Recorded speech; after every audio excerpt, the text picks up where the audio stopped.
Hi everyone, and welcome to another Live Save Tool video. This is the third video in our nutrition modeling in LiST series, so if you haven't seen the first two, I would suggest you start with those. In this video, we're going to focus on birth outcomes, breastfeeding, as well as wasting as it's modeled in LiST.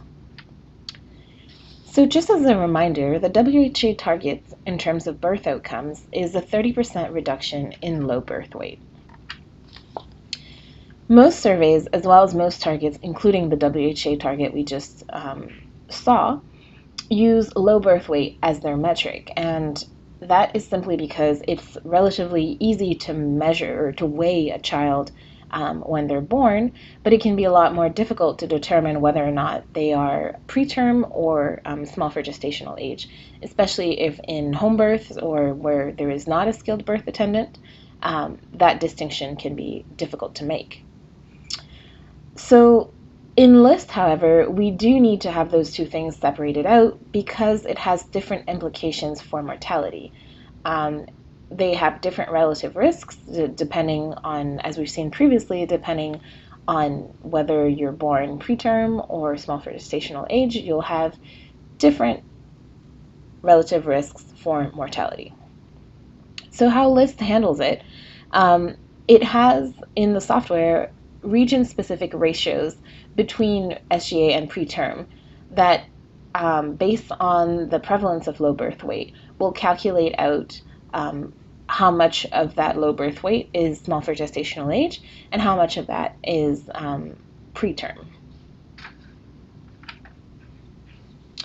So to look at all of the things that low birth weight affects and is affected by, you can see those two are highlighted in our LiST visualizer image, and they affect child mortality as well as neonatal mortality for all of the reasons specified on our right.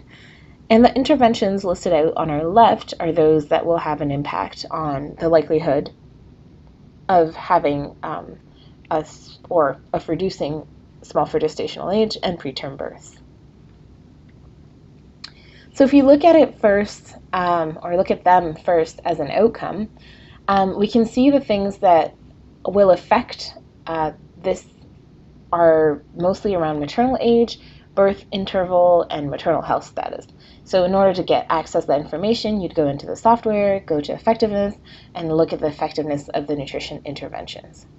So if we're looking at it as an intermediary outcome, we can see that maternal age and birth order, birth interval, and maternal nutrition each have different relative risks depending on whether the child is preterm and SGA, preterm and AGA, term SGA.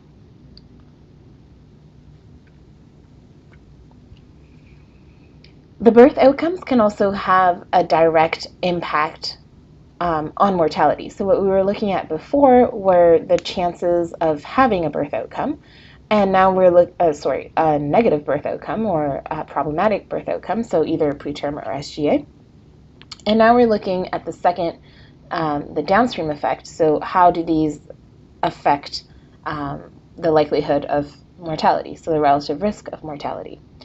And as you can see, and as you could imagine, as you go from being term and AGA, so correct time, correct weight, or correct size, all the way to being preterm as well as small for gestational age, the relative risk will increase across that spectrum. If we turn now to breastfeeding, our WHO target is to increase the rate of exclusive breastfeeding in the first 6 months all the way up to at least 50%. And if we take a look once again at all of the things that impact breastfeeding, there actually aren't that many interventions that affect it, so we're only looking at promotion and KMC. But breastfeeding has an impact on so many different types of mortality in terms of child mortality for all of these different causes, as well as neonatal mortality. And the way breastfeeding is handled in LiST, you can have two different, you can look at two different things for breastfeeding. You can either look at the breastfeeding promotion or the breastfeeding behavior. So what we care about insofar as what will have an impact on mortality is the actual behavior. But what we can modify is the promotion, because the promotion is the actual intervention. Unfortunately, it's less commonly measured, and it will impact mortality through the changes in breastfeeding behavior. There are effectiveness studies that exist, and they relate breastfeeding promotion to age-appropriate breastfeeding. The behavior is not an intervention. It's, as the word implies, it's a behavior. This, however, is what is being measured in surveys. So the actual behavior is being measured, not so much the promotion. And this has a direct impact on your cause-specific mortality, either in terms of neonatal diarrhea, pneumonia, or sepsis, or children under 5, mortality due to diarrhea, pneumonia, meningitis, measles, and pertussis. So as you can see down below, the promotion will affect the behavior, and the behavior will affect the mortality. So in LiST, you can therefore enter data either based on promotion or based on prevalence. So either based on the promotion or the behavior. Back to our last slide. So if you choose to go with promotion, you will only enter a single value for that breastfeeding promotion. And that can be delivered either through the health system or through community or home programs. And then once you've entered that one single breastfeeding promotion number, LiST will automatically calculate for each age group the rate of exclusive, predominant, partial, or no breastfeeding at all. So that from that breastfeeding promotion number, we get a calculation for each one of these subcategories, once again divided out by age groups. And then we get some odds ratios that are available in the effectiveness of interventions, and then you go into breastfeeding. If you, on the other hand, want to enter prevalence, so if the data that you have is the prevalence, in that case, LiST will calculate the impact on cause-specific mortality directly. So either diarrhea, pneumonia, meningitis, measles, or pertussis. So that will be looking at more of the downstream straight into from breastfeeding behavior into mortality, or how it affects mortality. LiST will also calculate the impact of breastfeeding on the incidence of diarrhea, and then also cause-specific mortality based on the relative risk. So if we're starting from the prevalence, we look more to the right side of our LiST visualizer image. If we look at the impact of the breastfeeding behavior on the incidence, if you scale up the breastfeeding behavior, LiST will calculate the impact on diarrhea incidence based on the relative risks that we have down here. So as you can see, it's the risk of diarrhea incidence depending on the level of breastfeeding. So everything is based on, or is calculated relative to the rate of exclusive breastfeeding. As you can tell, the more breastfeeding you do, the better it is.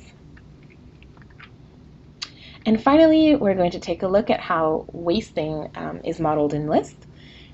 We have the treatment for severe acute malnutrition as well as for moderate acute malnutrition, and complementary feeding, supplementary feeding, and the education. Those are the 3 interventions that have an impact on wasting. And then wasting in turn will affect children under 5 mortality due to pneumonia, other causes, meningitis, measles, and diarrhea. For each age group, LiST will calculate the impact on cause-specific mortality through all of the causes, or for all of the causes listed previously.